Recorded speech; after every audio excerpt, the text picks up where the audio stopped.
Hi, good morning, everybody. I'm so excited to be here today. My name is Tish and have the beautiful Mackenzie River joining us today. This is a series called She Leads, and it's a journey into feminine leadership. At Anima Viva, we truly believe in women leading the way and ethical stewardship and leadership. And today, I'm going to be sharing some very interesting conversations with my dear sister, who I had the privilege of meeting right before COVID. And it just so happened to be that at that incredible gathering that we shared at Forest Dance, her life intertwined to be living here full time in Costa Rica. And so I'm really excited to have you here on this call today. Thank you so much, Mackenzie, for for taking time to talk with us today about feminine leadership. I would love for you to maybe just share a little bit more of how are you feeling today and and a little bit more about just you in like a few sentences before we start. Sure. Yeah, it's such a pleasure to be here with you today, Tish, and love what you're doing with Anima Viva and excited to see how this grows. As Tish said, my name is Mackenzie River, and I feel excited today to be here to share a little bit more of my personal journey, but also work in the world in serving mamas and babies and women preparing to step into that initiation through pregnancy, birth, and postpartum. So I am a doula amongst many things, a breath worker, vocalist, and yeah, birth is my very much my world. So I'm excited to dive into some of that today. Beautiful. Yeah, this is such an important piece, I feel, in the world as we're returning to the old ways of birthing and womb care and motherhood. And what I believe there is a massive shift happening in our world where we're bringing back the care that is really needed for mothers. And so I'm really excited to begin our conversation and really just talk about the transformational or the transformative power of supporting mothers to create flourishing communities.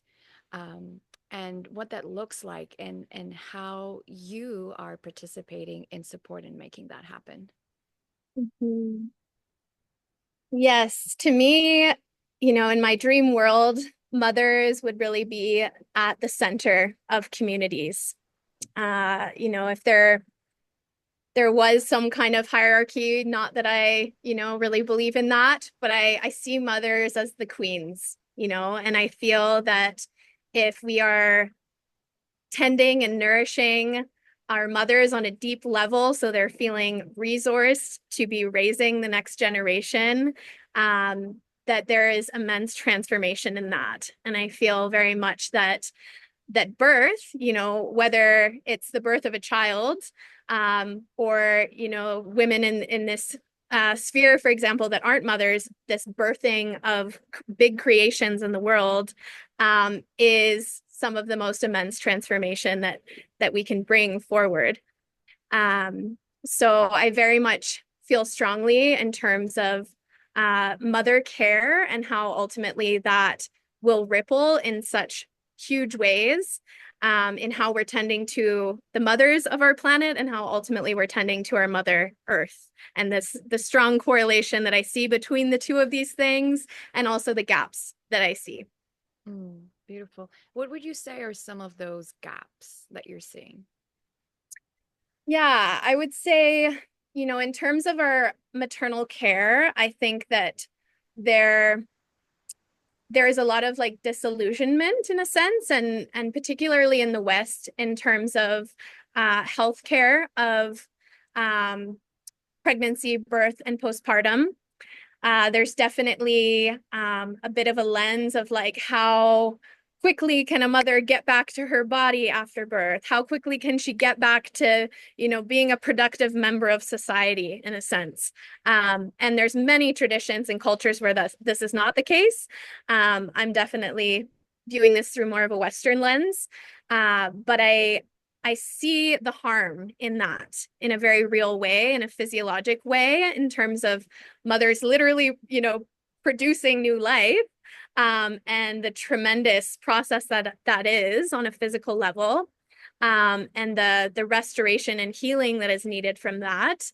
But also this sort of like undervaluing of the work, that is motherhood. In terms of care specifically in maternal health, I would just love to see, more birthing centers where women can be left, undisturbed for a lot of their birthing process, where they can be receiving nourishing broths and herbal medicines and, yeah, really tended to in such a loving way. And to also acknowledge the sort of altered state of consciousness that they are moving through in that process. So there's, I could go very deep into this, but I think I'll pause there for now. Amazing. Yeah, I can so relate to this. And I see this. I see actually here in Costa Rica, there is a big movement of women recognizing the spaciousness that is needed, or at least the space and time that's needed for preparation for birth. And then also the time to nourish and take care of that postpartum stage of life. So it's so beautiful to see that we in these communities where we're weaving and living, that is coming back to life. As a practitioner myself in the womb health care, I can see that the problem that we bumped up against was because there wasn't education around it. No one was really informed of how beautiful it can be, how nourishing it can be, like the kind of map of how to transition from the maiden into the mother and what is truly needed for those spaces. So I'm so excited to know that there is a big movement happening right now, starting here in Costa Rica and many alternative communities around the world. And so grateful that you are really truly anchoring in those containers for women to be felt, to feel held and supported pre and postpartum. I'm curious, how can we honor the inherent power of birth? We as individuals and as a collective ourselves, and also the sacred role of motherhood. Mhm. Yes, I feel in terms of birth itself, it's really like one of the most profound initiations and a ceremony, really. I would love for that acknowledgement to continue to ripple and be more prevalent. And I absolutely agree with you. And in terms of Costa Rica, I think there's a lot of women that are coming here to birth with nature, to be connected with the elements, to be connected with, yeah, the medicine of their ancestors, of being able to be in this place where we can be so present with life. And there's this spaciousness, and birth, yeah, being a ceremony, being, a ritual in a sense, and being such a primal process. I think acknowledging, that this is like a mammalian process. Our animal bodies are so alive during this process.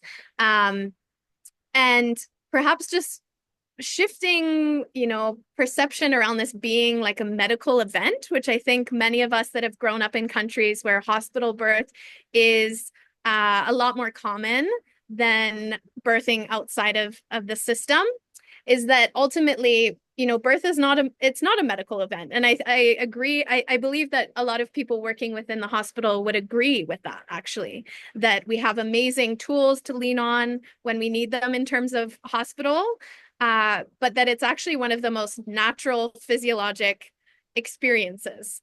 So I think more awareness around that could really serve us all. And in terms of motherhood, yeah, this sacred role that it is to be a mother and to, raise human beings, and to really meet the mothers in our lives with a lot of reverence. And, I think many people are, and many people, perhaps there's a detachment around that. But I believe, it can be the simplest of acts of care in terms of checking in with the mothers in your lives, of like, how is your heart doing? Like, it can be a bit of a lonely experience to just be like, in your cocoon, if you have the opportunity to do that, to be just bonding with this new life, but your entire reality has completely changed. So it's like, whether that's holding energetic space, holding space for, processing, making her a cup of tea. When was the last time she had a meal, massaging her feet, um, grabbing some groceries. It can be really be these very simple acts that I feel are accessible to most of us. And I believe we all know, mothers, new mothers, um, and yeah, perhaps just bringing in that awareness of like, how could I offer, some support in some way. Yeah, I feel that's a really beautiful way of leading in the feminine way as sisters to mothers, like our sisters that are now mothers. And some of us, I know you also don't have a child yet, and nor do I. And I think that's a beautiful way to lead in the feminine way, is to just check in with our sisters who have babies and see like, can I grab you anything? Can I bring you anything? Can I come and take care of your little one while you take maybe an hour for practicing yoga or whatever their needs are? And so maybe that's a really good, way that we can encourage other women to lead and support the mothers of today's age, because we're shifting in the understanding of knowing that the mother doesn't need to have it all. It's all about the community showing up for Mhm. the mothers and supporting each other in that way that can really support a more healthy community for all of us. Because if the mothers are tended to and the mothers are taken care, then they can tend to the children as well as their partners. So yeah, I really love that. What do you think about this concept of mothering the mama? What does that mean for you, and how do you see that play out in the world? Hmm. Yeah, mothering the mama. I mean, I think this so relates to mothers themselves and also to our mother earth of and to me it always comes back to reverence of just meeting, the earth with like so much respect and listening and slowing down enough to really be, be still, listen to her, like what is needed. And mothering the mama, it's like the nurturance, the the care, the respect. And I believe that in mothering mothers, in a sense of offering them that yeah, warm blanket of care and coming into that realm of it's like a different space to enter, for example, a postpartum nest where someone's just had a baby. Like the the air feels different, like time is moving in a different kind of way. And when we can slow down enough to be with, that miraculous nature of like what has just taken place, how that reverence and respect then translates into how we're living on the earth, how we're taking care of the earth, maybe how we're tending to our gardens. I feel like there's such a correlation. So yeah, that's what that means to me. Mm, I love that. I really appreciate you sharing that. And I love this sense of, after the baby is born, that everything has shifted for that woman and perhaps her partner if he's really present for her in that environment. And I love what I'm seeing these days is, so many of us are coming together to get on meal trains and supporting and in that beautiful way, which I think, is really needed, because just witnessing my own friends as they move through, it's like you're so enveloped in this little, bundle of joy that, nothing else seems to exist beyond just your present moment awareness and breastfeeding and caring for this little baby. So it's so beautiful to see that that's happening.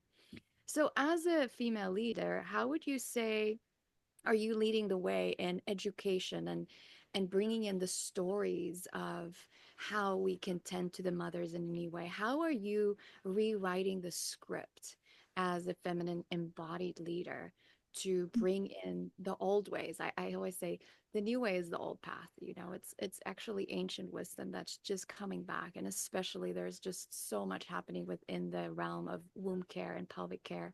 So how would you say are you really like stepping up and showing up and educating? What are some of the things that you're doing? Mhm. Yeah, to me, being an embodied leader in this work, particularly for me, it's being a way shower. It's bringing women into my world that maybe aren't immersed in birth, and showing them in ways and in storytelling these birth outcomes that may be so different from what they've grown up learning about birth, of perhaps fearing birth, of that being like a terrorizing thought to give birth, and showing them a different way. It's, to me, as being this, which I very much take from inspiration from the elder midwifery teachers that I've studied with, in terms of being this sort of village wise woman, and whether that's offering education and support in terms of the menstrual cycle and the womb consciousness, the power that we all hold, or offering guidance around nourishment for the hormones, or herbalism, or however that looks. In terms of my work in the world and being more visible, I have my platform called Mama Psychedelia, which speaks to the inherent psychedelic nature, not necessarily psychedelic use, although, that can be the way for many in working with plant medicines, but the psychedelic nature being this inherent consciousness expanding process. And on that platform, I've gathered close to 50 amazing stories, and sharing the journeys of so many incredible healers, birth workers, mothers.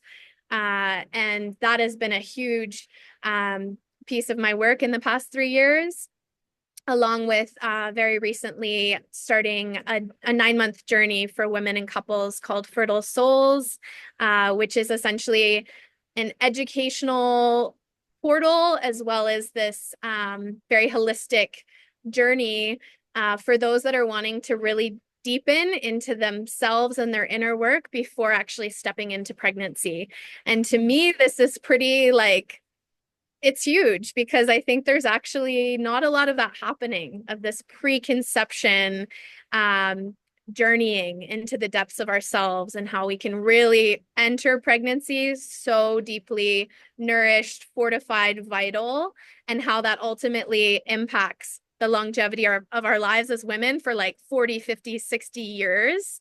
So that, yeah, that is very, very important in my work as well. So education is a big piece, and that being delivered in this feminine way. Stories are so meaningful to me, and bringing in somatic movement, and honoring our cyclical nature. So yeah, those are some aspects.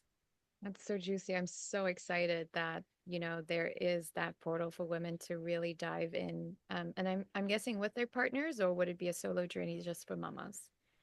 Yeah, I'm definitely calling in the papas. Um, Yes, there are women that are doing the journey with their partners, some that are doing it on their own, but it's been so beautiful as well to see the men that are really stepping up to do that work as well. Um, and I think there's more and more of them, which I love to see. Yeah, this because beautiful, really it's the two of them, on this right. path together. This beautifully segues into the next kind of question that I wanted to ask you. In your work, what is like the difference, or let's say the repercussions of, like, when a woman is being nourished and taken care of and educated and going into this birth portal, being held by a doula or a midwife, and then having the postpartum care, to that of a woman who might not have had the education. Like, what are some of the things that you have seen in real life? What is like kind of those dents of like not tending and caring for women in this way? Yeah. I would say, a huge one is undernourishment. And when I'm speaking to that, I'm speaking to, the emotional levels, the physical levels perhaps, but specifically to like nutrition. I would say that is one of the biggest ones, is like a lot of women are not eating enough, period, in a day, and how that's ultimately really altering hormones, that's really altering mental health. I believe firmly, and we're finding this more and more in studies as well of women in the postpartum, and the metabolic process that it is to breastfeed, and that the babies will actually always receive what they need to grow and develop, and that will be pulling on the stores of the mothers. So there's definitely a serious thing going on with women that are not receiving enough nutrition in these processes and these big initiations. I believe that women that maybe have difficult births, that there isn't necessarily enough there's not enough spaces to process these experiences, or maybe there is a lack of that in that woman's life where she's not able to integrate that easily, and then that is ultimately impacting her early days of mothering, or perhaps her sense of self-esteem as well, or confidence in the journey. So I would say the nutrition aspects are big, the emotional integration, and the repercussions of pushing the body too hard, too fast. Because really, like, our organs have all moved out of place when we're in pregnancy, when we're giving birth. Like, there is a lot of healing that needs to take place in those weeks following birth. And there's women that are like, I feel great, I'm gonna like go for a long walk, and I gave birth 7 days ago, and I'm gonna push my baby around in the stroller and go to the store and do and although even they might feel capable of that, and not to take that away from anyone, it's ultimately their decision. I think that that's creating deeper impacts on the body than we maybe realize, and that fast forward a few years, we can start to see some of the impacts of that. So I would say those are some of the big ones. And again, why I feel like the village is so crucial, of like having our networks, and even, and not everyone has access to that, but having even one person in our lives that we can check in with in our pregnancy or before, that's like, hey, can I can I ask for your support in these early days of being a mother? And that can be really uncomfortable too, to actually receive that kind of care. It's yeah, it's not easy for many of us to actually receive the care that maybe we would willingly give to others. So yeah. Yeah, I actually had experience with a sister close by recently who, it was really hard for her to ask for help. And the sisters just showed up. She didn't plan on having a blessing way. And so it was just so beautiful once she was in that space of being her feet being washed and her belly being painted and being really taken care of, how that really opened her up and softened her. And I just really love. So let's talk a little bit about preconception and conscious conceiving, because I think this is a really important piece to address. Um, I just turned 40, and a lot of women is like, when are you having your baby? Like, it's time for you, like and now you have this certain period of time. There's so many, um, you know, assumptions, or let's say misinformation that lives out there in the world, right? And so I think an important thing that I feel as female leaders is to know that we can consciously conceive and intentionally prepare for motherhood. And we, as women who are choosing not to have babies, that's also our own highest individual right to consciously decide that we're not. So maybe let's talk about those two things. And then if anybody has any questions, you can drop it in the chat for us. We'll go into questions after this. Great. Yes, I feel, preconception, people often ask me, like, what is that? What does that look like? And to me, that can really be years before conceiving, that can be months before. And I really believe that the longer that we give ourselves to intentionally prepare in terms of the way that we're caring for our bodies, and perhaps doing some of our own like inner child work, that one is huge, because ultimately when you have a baby, they're like a little mirror of you as they grow. So, doing that work individually, doing that work with our partners, but that is creating such a I don't want to say more, everyone's different, but I really believe that that's creating a very stable foundation and ground to stand on in stepping into this process. In terms of conscious conception, I think it's so beautiful that we're speaking to this more.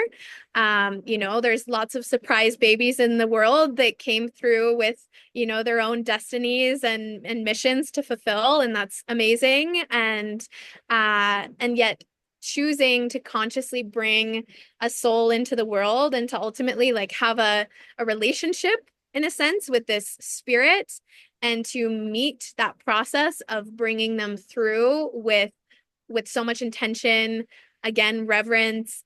I believe that's just such an amazing thing that we can do, and again that comes back to understanding our menstrual cycles deeply and knowing like when we are, in our ovulation and these things as well, but also to bring our partners into that intentional process, I feel is really important for their own initiation into fatherhood. um, in terms of, yeah, of women that are choosing to have babies later in life, like I think times have really changed. Like a lot of people were having babies very young, decades ago, and there's a lot of women now that are choosing to have babies in their, mid 30s, early 40s, mid 40s, that are having amazing, beautiful, healthy babies and that have, really fulfilled a lot of their life path that they aim to fulfill before stepping into motherhood. And they're coming in with a lot of wisdom, as well. So, yeah, I I feel like there's a lot of stories that I don't have time to get into around geriatric pregnancies of women that are having babies later in life. I think that's a very outdated frame lens to look through. And in terms of women that are deciding to not have children, like we need that as well. We need that on our earth as women that are choosing to serve and step up in other roles. And yet I feel like I would love for there to be initiations in women's paths that are not becoming mothers to physical human beings, but for their initiation to move from maiden to more of a mother archetype of again, how can I step into this role of leadership and service in other ways. So that would be a whole talk of its own, but Yes. And mothering ourselves. I feel like, we've always talked about like the maiden and mother and the crone, but I actually see in my own life that there is the maiden and then there's the queen and there's the mother and there's the crone.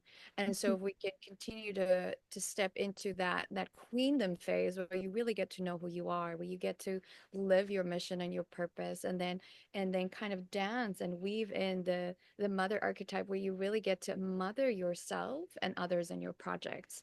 And that doesn't necessarily need to be that we need to have children. And I actually feel, as a leader in this foresight of like remembering that we didn't just come to planet Earth to procreate, but we are here in service to love.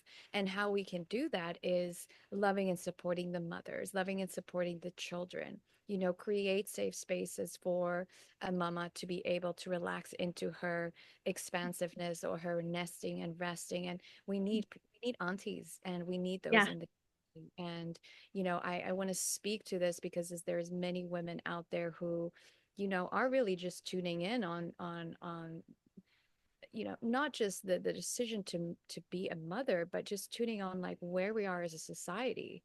Look at the state of the world, look at potentially where we're living and how challenging that could be, or potentially not having or feeling that you're financially resourced. I feel like there are many of us that needs to be reminded that just because we're not birthing a child, that we can still embody the mother archetype. We are the queen moving into that mothering, nurturing self, that we know our queendom, that we know how to tend and care for people, and to just give that permission slip for people to understand that it is totally okay, to choose not to be a mother and to still tend to our wombs with so much reverence and so much respect.